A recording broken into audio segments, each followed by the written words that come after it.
Credit cards को use करने का एक बड़ा मोटिवेशन रहता है कि आपको आपकी रोजमर्रा की ट्रांजैक्शंस के ऊपर कुछ बेनिफिट मिलता है। ये बेनिफिट टिपिकली दो तरीके से होता है।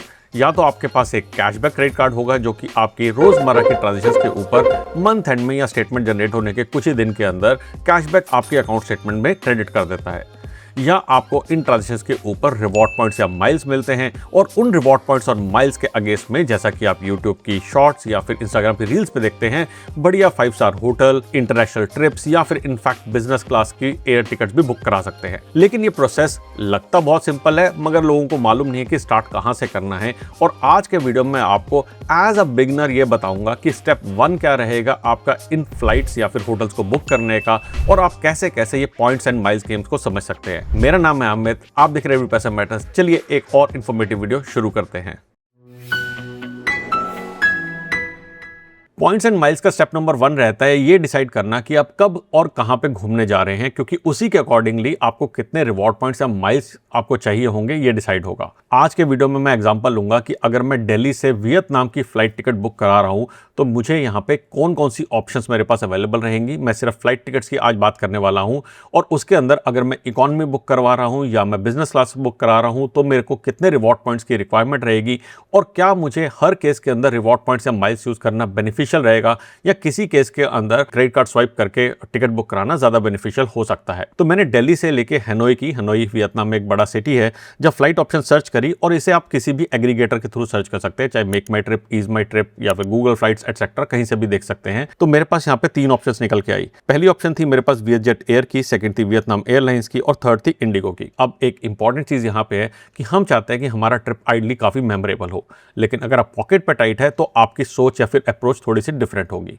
यहाँ पे जो आप 3 एयरलाइंस देख रहे हैं, इनमें से वियतजेट एयर एक लो कॉस्ट एयरलाइन है, इंडिगो एक लो कॉस्ट एयरलाइन है, और वियतनाम एयरलाइंस एक फुल फ्लेज्ड एयरलाइन है। आपके जो रिवॉर्ड पॉइंट्स या फिर माइल्स में रिडीम हो सकते हैं वो टिपिकली आपके वियतनाम एयरलाइंस के अगेंस्ट में होंगे, या फिर आप अगर वियतजेट एयर के अगेंस्ट या फिर इंडिगो के अगेंस्ट में आप बर्न करना चाहते हैं तो आपको रिवॉर्ड पॉइंट्स के जो पोर्टल्स हैं उसके थ्रू जाके इनको बर्न करना पड़ेगा। अब यहाँ पे हमने ये देखा कि इसकी कॉस्ट तो है सिर्फ 9,151 रुपीज, इसकी कॉस्ट है वियतनाम एयरलाइंस की 27,704, और इंडिगो की कॉस्ट है 33,046। यहाँ पे हमारे पास काफी स्टार्क डिफरेंस नजर आ रहा है। इसके ऊपर कुछ और टैक्सेस भी लगेंगे, लेकिन इंपॉर्टेंट एस्पेक्ट यहाँ पे ये आता है कि पहले इनकी फाइनल डिटेल्स देखो। फॉर एग्जांपल वियतजेट एयर की जो 9,151 की टिकट है, जब हम इसके ऑप्शंस आगे देखते हैं तो इस टिकट के अंदर सिर्फ हैंड बैग ही सिर्फ अलाउड है। अब अगर आप एज अ फैमिली कहीं घूमने जा रहे हैं तो सिर्फ हैंड बैग लेके तो टिपिकली नहीं जाएंगे, और अगर मैं उसको कंडीशन को ध्यान में रखता हूं तो आपको अराउंड 12,000 रुपीज का यहाँ पे फेयर परचेज करना पड़ेगा। यहाँ पे एक और इंपॉर्टेंट एस्पेक्ट आता है कि देखिए, अगर हम 12,000 रुपीज का फेयर भी देखें तो as comparison to Vietnam Airlines या इंडिगो ये काफी सस्ता पड़ता है। और अगर आप कॉम्प्रोमाइज करने के लिए रेडी हैं तो आपके पास जो ऑप्शन है वो आपको जो भी आपका रिवॉर्ड पोर्टल है, फॉर एग्जांपल एक्सिस बैंक का ट्रेवल एच है या एचडीएफसी का स्मार्ट बाय है, आप वहां पे जाके अपने रिवॉर्ड पॉइंट्स को बहुत ही आसानी डायरेक्टली रिडीम कर सकते हैं। लेकिन हम यहाँ पे बात करने वाले हैं एक अच्छे एक्सपीरियंस की। तो हम यहाँ पे फुल फ्लेज्ड एयरलाइन जो है, जो कि वियतनाम एयरलाइंस है, उसके अगेंस्ट में आप कैसे रिवॉर्ड पॉइंट्स को अपने बर्न कर सकते हैं, माइल्स को कैसे यूज कर सकते हैं, उसकी बात करेंगे। तो इसके बाद में हमने जो स्टेप देखा, हमने इसके अलावा और फ्लाइट ऑप्शंस देखी कि क्या मेरे पास जो फुल कैरियर जिसे हम बोलते हैं उसकी कोई और ऑप्शन है। और मेरे पास जो ऑप्शन यहाँ पे अवेलेबल थी वो 3 आई। मेरे पास एयर इंडिया की आई, सिंगापुर एयरलाइंस की आई, लेकिन ये जो फ्लाइट्स हैं ये सारी की सारी ब्रेक जर्नी के साथ यहाँ पे अवेलेबल थी, जहाँ पे करीबन 11 घंटे लग रहे थे, 25 घंटे लग रहे थे, 28 घंटे लग रहे थे, जो कि अगर आप हॉलीडे पे जा रहे हो और अगर आप भी मेरी तरह बिलीव करते हो कि टाइम इज मनी, तो इतनी अच्छी ऑप्शंस ये नहीं है। लेकिन सबसे इंपॉर्टेंट बात यह है कि डिफरेंट ऑप्शंस को आप कंसीडर कीजिए। हो सकता है आपको फुल फ्लेज्ड एयरलाइन के अंदर भी अराउंड 6-7 घंटे की कोई ऑप्शन मिल रही हो, तो उस केस में आप उसे भी कंसीडर कर सकते हैं। तो यहां पे हमने डिसाइड कर लिया कि हमें लो कॉस्ट एयरलाइन के साथ में जाना है। उस केस के अंदर आप क्रेडिट कार्ड कंपनी का जो रिवॉर्ड पोर्टल है, फॉर एग्जाम्पल एक्सिस बैंक का ट्रेवल एज या फिर एचडीएफसी का स्मार्ट बाय, वहां पे जाके अपने पॉइंट्स को रिडीम करके आप इस फ्लाइट को बुक कर सकते हैं। या फिर आप फुल कॉस्ट करियर के साथ में जाना चाहते हैं और उस केस के अंदर आप अपने एक्सपीरियंस को कैसे अच्छा कर सकते हैं और अपने रिवॉर्ड पॉइंट्स माइल्स को कैसे आप रिडीम कर सकते हैं, उसके बारे में बात करते हैं।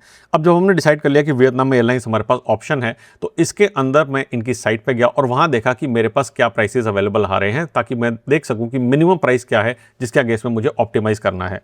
अब आप देखेंगे कि यहाँ पे इस पर्टिकुलर डेट का जो प्राइस है वो आ रहा है 24,770 और उससे पहले जो फ्लाइट के प्राइसेस हैं वो कम आ रहे हैं। उसका रीज़न ये है कि ये जो बाकी प्राइसेस हैं ये एक्चुअली में वन स्टॉप वाली फ्लाइट है, जहाँ पे 20-25 घंटे लग रहे हैं, और डायरेक्ट फ्लाइट जो है उनका प्राइसेस थोड़ी सी हायर हैं। तो हम इसी को ऑप्टिमाइज करने की कोशिश करेंगे, और ये जो प्राइस है ये एग्रीगेटर में जो प्राइस नज़र आ रहा था उससे कम है। और अगर मैं इकॉनमी में बात करूँ तो 24,770 लग रहे हैं, और बिजनेस क्लास के अंदर डबल से काफ़ी ज़्यादा अमाउंट मुझे 55,729 मुझे लग रहा है। लेकिन मुझे इसके लिए क्या रिवॉर्ड पॉइंट्स की ज़रूरत है उसके बारे में बात करते हैं। अब जितने भी फुल कॉस्ट कैरियर हैं उनके टिपिकली अपने रिवॉर्ड पॉइंट प्रोग्राम होते हैं, जहां पे आप माइल्स या फिर पॉइंट्स अर्न करके उन्हें यूज़ कर सकते हैं फ्री फ्लाइट्स के लिए। इसी तरीके से वियतनाम एयरलाइंस का भी अपना एक प्रोग्राम है लोटस माइल्स का, और लोटस माइल्स के अंदर जब आप वियतनाम एयरलाइंस पर फ्लाई करते हैं तो आपको रिवॉर्ड पॉइंट मिलते हैं। लेकिन मैं रह रहा हूँ इंडिया में और मैं वियतनाम के अंदर इतना ज़्यादा नहीं रहा, या फिर मैं वहाँ पे पॉइंट्स अर्न नहीं कर रहा हूँ, मैं तो पॉइंट्स अर्न कर रहा हूँ अपने क्रेडिट कार्ड के थ्रू। तो मेरे पास लोटस माइल्स कहाँ से आएंगे और मैं इसे कैसे बर्न कर पाऊंगा? अब इसके बाद मैंने सर्च किया कि अगर मैं लोटस माइल्स के अगेंस्ट में अपनी ये फ्री इकॉनमी या बिजनेस क्लास टिकट लेना चाहता हूं तो मुझे क्या माइल्स की रिक्वायरमेंट रहेगी, और इकॉनमी के लिए उस केस में मुझे 25,000 माइल्स चाहिए और बिजनेस क्लास के लिए मुझे 60,000 माइल्स की रिक्वायरमेंट रहेगी। अब यहाँ पे हम देख रहे हैं कि जो हमारी माइल्स की रिक्वायरमेंट है वो हमारी जो फ्लाइट की कॉस्ट है उससे थोड़ी सी ज़्यादा है, यानी कि हमें जो वैल्यू मिलने वाली है वो ₹1 से कम की मिलने वाली है। ये बहुत इंपॉर्टेंट एस्पेक्ट है, क्यों, मैं आपको आगे बताऊंगा। अब यहाँ पे हम देखते हैं कि हमारे पास जो क्रेडिट कार्ड्स हैं उनके कौन से पार्टनर्स हैं जो लोटस माइल्स के अंदर अपने पॉइंट्स ट्रांसफर करना अलाउ करते हैं। तो मेरे पास जो कार्ड्स हैं उसके अगेंस्ट में HSBC का जो कार्ड है वो अलाउ करता है कि मैं वियतनाम एयरलाइंस के लोटस माइल्स प्रोग्राम के अंदर एक HSBC का रिवॉर्ड पॉइंट को एक लोटस माइल के बराबर में मैं यहाँ पे रिडीम कर पाऊँ। यानी कि टोटल अगर मैं इकॉनमी क्लास की टिकट बुक कराना चाहता हूँ तो मेरे पास 25,000 पॉइंट्स अगर HSBC के अंदर है तो मैं उन्हें रिडीम करा सकता हूँ। सिमिलरली HDFC के अंदर भी मेरे पास इन्फिनिया कार्ड है, और इन्फिनिया कार्ड भी अलाउ करता है कि एक पॉइंट ट्रांसफर करने को 1 माइल के अगेंस्ट में। यानी कि अगेन मेरे पास इन्फिनिया में अगर 25,000 पॉइंट्स है या फिर 60,000 पॉइंट है बिजनेस क्लास के लिए, तो मैं अपनी ticket free of cost book करा सकता हूँ। लेकिन यहाँ पे इंपॉर्टेंट एस्पेक्ट आता है कि अगर मुझे जो रिवेन्यू की टिकट है 24,000 की, यहाँ पे हमारे पास इकॉनमी की टिकट थी, और जो हमारे पास बिजनेस क्लास टिकट थी वो 55,000 की थी, तो उस केस में मैं HDFC के स्मार्ट बाय पोर्टल पे जाके या फिर HSBC के भी मैं ऑनलाइन पोर्टल पे जाके वहाँ पे इन रिवॉर्ड पॉइंट को अगर रिडीम करता हूँ तो मुझे कम रिवॉर्ड पॉइंट्स की रिक्वायरमेंट होगी। तो बहुत इंपॉर्टेंट एस्पेक्ट है, आप ये देखें कि आपको रिवॉर्ड इस टू जो रिवेन्यू का रेशो है वो क्या पड़ रहा है, और टिपिकली ये 1 से ज़्यादा होना चाहिए, तभी आपको रिवॉर्ड पॉइंट जो है बर्न करने का फायदा होने वाला है, अदरवाइज आपको फायदा नहीं होगा। इसी के साथ में कुछ रिवॉर्ड पॉइंट प्रोग्राम ऐसे भी हैं जो आपको पॉइंट ट्रांसफर करने पे कुछ ना कुछ एडिशनल कॉस्ट 99 रुपीज़ या 199 रुपीज़ के लगाते हैं, तो उसको भी आपको ध्यान देना जरूरी है। बट बेसिक थंब रूल यहाँ पे ये है कि अगर आपको एक रिवॉर्ड की वैल्यू ₹1 से ज़्यादा मिल रही है तभी आप उसे ट्रांसफर कीजिए, अदरवाइज आप इसको ट्रांसफर मत कीजिए। इसके बाद में पॉइंट्स एंड माइल्स की जर्नी काफी इंटरेस्टिंग और हो सकता है कुछ लोगों के लिए थोड़ी कंफ्यूजिंग भी हो, तो थोड़ा सा ध्यान से ये वाला पार्ट देखिएगा। एक हमने देखा कि मैं HDFC या HSBC के अपने रिवॉर्ड पॉइंट्स को लोटस माइल्स में कन्वर्ट करवा के फ्री में फ्लाइट टिकट बुक करा सकता हूं, चाहे वो इकॉनमी है चाहे बिजनेस है, लेकिन वहां पे मुझे रुपए की वैल्यू ₹1 से ज्यादा नहीं मिल रही थी, तो काफी ल्यूक्रेटिव ऑप्शन नहीं है। लेकिन हम यहाँ पे अब अपने इन रिवॉर्ड पॉइंट की वैल्यू ₹1.5 इनफैक्ट ₹2 तक भी लेके जाने वाले हैं। कैसे, थोड़ा ध्यान से देखिएगा इस पोर्शन को। हमने देखा कि वियतनाम एयरलाइंस के थ्रू हमें ट्रैवल करना है, और इसके अब भाई बंधु कौन से हैं उसके बारे में हम सर्च करेंगे। जब आप गूगल पे सर्च करेंगे कि इनका जो पार्टनर प्रोग्राम है किसके साथ में है, वियतनाम एयरलाइंस की फ्लाइट टिकट्स आप एयर फ्रांस के थ्रू भी बुक करा सकते हैं, यानी कि एयर फ्रांस के जो पॉइंट्स है उनको यूज करके आप वियतनाम एयरलाइंस की फ्लाइट बुक करा सकते हैं। जैसे हमने देखा था कि वियतनाम एयरलाइंस का माइल्स प्रोग्राम था लोटस माइल्स का, ऐसे एयर फ्रांस का जो माइल्स प्रोग्राम है उसका नाम है फ्लाइंग ब्लू। हमने यहाँ पे देखा कि हमारे पास इन दोनों की पार्टनरशिप है और उसके थ्रू हम पॉइंट्स यूज़ कर सकते हैं। तो एयर फ्रांस के ऊपर जब मैं जाके वियतनाम एयरलाइंस की फ्लाइट को सर्च करता हूँ तो मेरे पास यहाँ पे माइल्स के अगेंस्ट में, मैं सिर्फ माइल्स की बात कर रहा हूँ, ऑप्शन आती है कि मैं सेम डेट की फ्लाइट को इकॉनमी के अंदर 11,500 माइल्स यूज़ करके और बिजनेस के अंदर 22,500 माइल्स यूज़ करके मैं इन फ्लाइट को बुक करा सकता हूँ। आप देख सकते हैं कि मेरी माइल्स की रिक्वायरमेंट कितनी यहाँ पे कम हो गई, लेकिन यहाँ पे अभी कुछ और पेचीदगी बाकी है। अगर मैं इसकी फाइनल डिटेल्स में देखता हूँ तो इकॉनमी क्लास की फ्लाइट बुक कराने के लिए मुझे 11,500 माइल्स के अलावा कुछ कैश में यहाँ पे देना पड़ता है, 7,113 रुपीज़ का इकॉनमी के लिए, और बिजनेस के लिए मुझे 22,500 माइल्स की रिक्वायरमेंट है और कैश मुझे थोड़ा सा ज़्यादा इकॉनमी के कंपेरिजन में 10,842 रुपीज़ का देना पड़ता है। लेकिन मेरी ओवरऑल माइल्स की रिक्वायरमेंट काफ़ी कम आ गई है। तो अब सवाल आता है कि एयर फ्रांस के फ्लाइंग ब्लू पॉइंट्स हमारे पास आएंगे कहाँ से, कौन से क्रेडिट कार्ड्स ऐसे हैं जो कि ये ट्रांसफ़र को अलाउ करते हैं। और मैं सबसे पहले बात करने वाला हूँ यहाँ पे एक्सिस बैंक की, जिसका मेरे पास एटलस क्रेडिट कार्ड है और उसके ग्रुप बी पार्टनर के अंदर एयर फ्रांस का फ्लाइंग ब्लू प्रोग्राम आता है। इनकी अगर मैं बात करूं तो एक्सिस बैंक मुझे ट्रांसफर रेशो देता है 1:2 का, यानी कि एक एज माइल के अगेंस्ट में मैं 2 पार्टनर माइल्स यहां पे अर्न कर सकता हूं। यानी कि अगर मैं इकोनॉमी क्लास टिकट बुक कराना चाहता हूं तो मुझे 5750 रिवॉर्ड पॉइंट सिर्फ चाहिए ताकि मुझे इसके डबल रिवॉर्ड पॉइंट जो है वो फ्लाइंग ब्लू में मिल जाए। और अगर मैं बिजनेस क्लास टिकट को बुक कराना चाहता हूं तो मुझे सिर्फ 11,250 एज माइल्स यहां पे अर्न करके वहां पे ट्रांसफर करने हैं।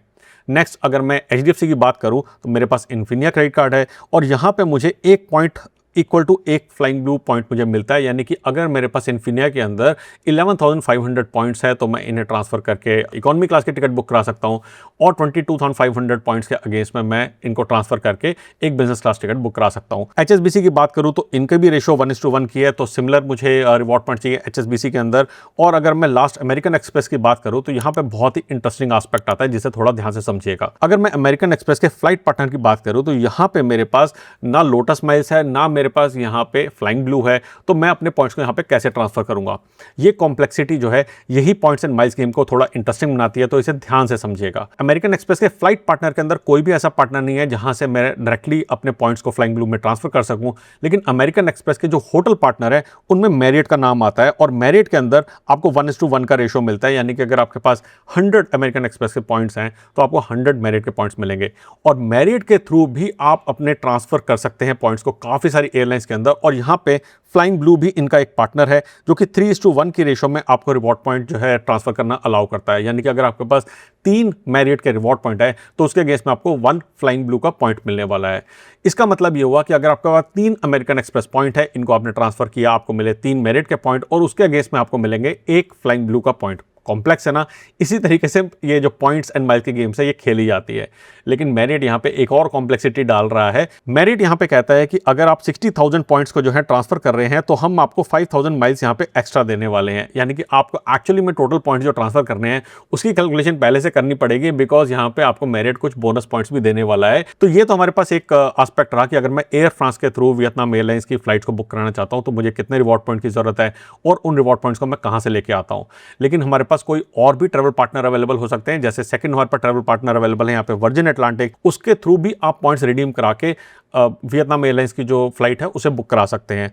तो अगर मैं वर्जिन अटलांटिक के पे जाता हूं और यहाँ पे सर्च करता हूं मैं सेम 29 मई 2026 की, तो मेरे पास यहाँ पे ऑप्शन आती है कि इकोनॉमी के लिए मुझे चाहिए 11,500 पॉइंट्स और बिजनेस क्लास के लिए मुझे चाहिए 35,000 पॉइंट्स। अगेन पॉइंट्स यहाँ पे ज़्यादा हो गए हैं, लेकिन यहाँ पे कुछ और चीज़ें चेंज हो गई है। फॉर एग्जाम्पल मैं अगर इसके साथ में कैश की बात करूँ तो मुझे इकोनॉमी के अंदर चाहिए 58 पाउंड मुझे एक्स्ट्रा देने पड़ेंगे और मैं बिजनेस क्लास में 64 पाउंड देना चाहता हूं, यानी कि 58 पाउंड मुझे पड़ेंगे अप्रॉक्सीमेटली यहाँ पे 6,500 के, और 64 पाउंड की बात करूं तो अप्रॉक्सीमेटली 8,000 रुपीज़ का मुझे अमाउंट यहाँ पे देना पड़ेगा। लेकिन वर्जिन अटलांटिक अब किसके पार्टनर प्रोग्राम में आता है? हमने देखा था कि अमेरिकन एक्सप्रेस जो है उसके पार्टनर प्रोग्राम के अंदर फ्लाइंग ब्लू डायरेक्टली नहीं था, लेकिन उनके पार्टनर प्रोग्राम के अंदर हमारे पास वर्जिन अटलांटिक जरूर आता है और यहाँ पे जो ट्रांसफर रेशियो है ये 2:1 की है। यानी कि अगर मैं वर्जिन अटलांटिक के अंदर अमेरिकन एक्सप्रेस के पॉइंट्स ट्रांसफर करता हूँ तो मुझे 23,000 पॉइंट्स की रिक्वायरमेंट रहेगी अमेरिकन एक्सप्रेस के, और अगर मैं बिजनेस क्लास की फ्लाइट बुक कराना चाहता हूँ तो मुझे 70,000 पॉइंट्स की रिक्वायरमेंट रहेगी।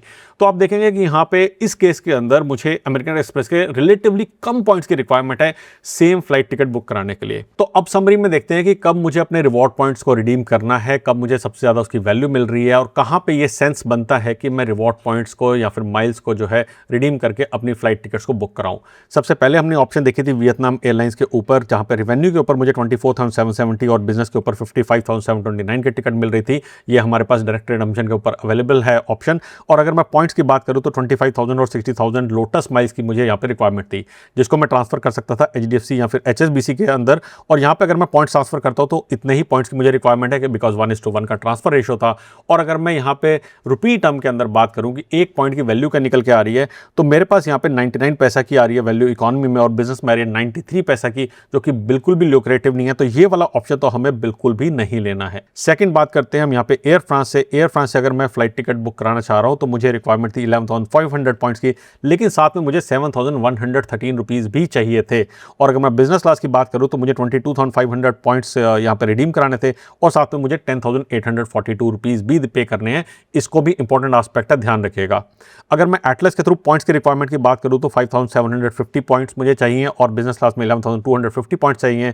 लेकिन अगर मैं यहाँ पे वैल्यू निकालता हूँ तो मैं वैल्यू यहाँ पे निकल के आती है मेरी ₹3.07 की, अगर मैं 5750 को ध्यान में रख के यहाँ पे बात करता हूँ।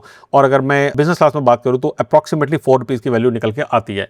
मगर एक बहुत इंपॉर्टेंट चीज़ है कि वीडियोस में मैंने बताया है कि हम एटलस की वैल्यू जब हम पॉइंट्स को अर्न कर रहे होते हैं तो उस टाइम पे हम 4% का रिवॉर्ड रेट लेके मान के अर्न करते हैं। और अगर मैं उसी 4% के हिसाब से यहाँ पे कैलकुलेट करूँ पॉइंट्स की वैल्यू, तो एक्चुअली में इन पॉइंट्स की वैल्यू निकल के आती है ₹1.54 की। और अगर मैं बिजनेस क्लास में देखूं तो वैल्यू निकल के आती है ₹2 की, जो कि काफ़ी लुक्रेटिव है। अब हम देख सकते हैं कि जो वैल्यू मुझे 93 पैसे की एक पॉइंट की मिल रही थी वो अब बढ़ के यहाँ पे ₹1.99 यानी कि ₹2 के आसपास हो गया। तो ये ऑप्शन काफ़ी लुक्रेटिव है और इसी तरीके से लोग जो है वो बिजनेस क्लास में या इनफैक्ट इकोनॉमी क्लास की बात करूँ तो अपने पॉइंट्स की वैल्यू को ज़्यादा इंक्रीज करके रिडीम कराते हैं। सेकेंडली, अगर मैं HDFC या HSBC की बात करूँ तो इस केस के अंदर मुझे सेम 11,500 रिवॉर्ड पॉइंट्स की जरूरत है इकोनॉमी के लिए और 22,500 चाहिए मुझे बिजनेस क्लास में। और उस केस के अंदर भी मेरी जो वैल्यू निकल के आ रही है वो ₹1.5 और ₹2 के आसपास की निकल के आ रही है। लास्टली, अगर मैं एमएक्स के अंदर बात करूं तो यहां पे एमएक्स में हमने डिसाइड किया था कि एमएक्स से हम ट्रांसफर करेंगे मेरिट के अंदर और मेरिट से हम फिर ट्रांसफर करेंगे फ्लाइंग ब्लू के अंदर। उस केस में मेरी जो पॉइंट्स की रिक्वायरमेंट निकल के आ रही है एयर फ्रांस के लिए वो आ रही है 34,500 इकोनॉमी की और मेरे पास 62,500 मुझे चाहिए होंगे फ्लाइंग ब्लू प्रोग्राम के बिजनेस क्लास में अगर मैं ट्रांसफर करना चाहता हूं। और यहाँ पे मैं 5,000 पॉइंट्स को भी मैंने यहाँ पे देखा हुआ जो मुझे बोनस मिलने वाले हैं।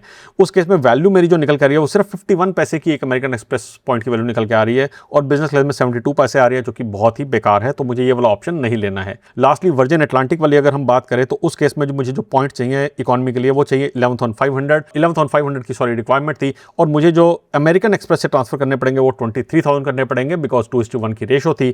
और इसके साथ में जो मुझे अमाउंट पे करना है ये 6,800 करना है। जब मैं यहाँ से एक पॉइंट की वैल्यू निकाल के आता हूँ तो वो आती है 78 पैसे। ये निकली कैसे? ये जो वैल्यूज है ये मैंने जो टोटल अमाउंट था मेरे पास यहाँ पे रेवेन्यू अमाउंट था इसमें से मैंने माइनस करा है जो भी एक्स्ट्रा अमाउंट मुझे पे करना है। फॉर एग्जांपल इस केस में 7,113 और इस केस के अंदर मैं 10,842 और जो बाकी रेजिडुअल अमाउंट आया है उसको मैंने डिवाइड किया जो भी रिवॉर्ड पॉइंट्स की मेरी रिक्वायरमेंट है उसके थ्रू। तो यहाँ पे मेरे पास अमेरिकन एक्सप्रेस में इकोनॉमी की वैल्यू आई थी 78 पैसे की और अगर बिजनेस के अंदर मुझे रिक्वायरमेंट है 35,000 पॉइंट्स की और मुझे 7,500 रुपीज़ अप्रॉक्सीमेटली एक्स्ट्रा देने हैं। और उस केस में मेरे पास जो वैल्यू निकल के आते हैं रिवॉर्ड पॉइंट की वो निकल के आते हैं एक रिवॉर्ड पॉइंट की वैल्यू 74 पैसा के बराबर।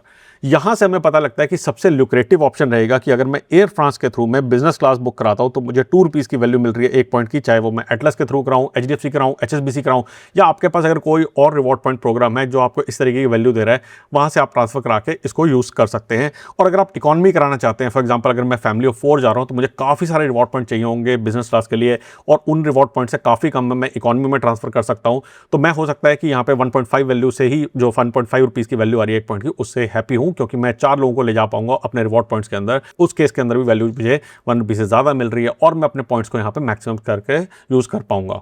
आई एम श्योर कि आप में से काफ़ी सारे लोग सोच रहे होंगे कि यार पॉइंट्स एंड माइल्स को रिडीम करके फ्लाइट बुक करना काफ़ी कॉम्प्लेक्स प्रोसीजर है। और मैं कहूँगा कि शुरू में ऐसा लगता है लेकिन जब आप पहली रिडम्पशन कर लेते हैं तो आप समझना शुरू कर देंगे कि एक्चुअली में प्रोसेस काम कैसे करता है और धीरे धीरे आपकी नॉलेज भी इस सब्जेक्ट की बढ़ती जाएगी। आने वाले टाइम के अंदर मैं आपको और भी बहुत सारे रिडम्पशन ऑप्शन बताऊंगा कि फ्लाइट्स और होटल बुकिंग के अगेंस्ट में आप कैसे अपने पॉइंट्स को रिडीम कर सकते हैं।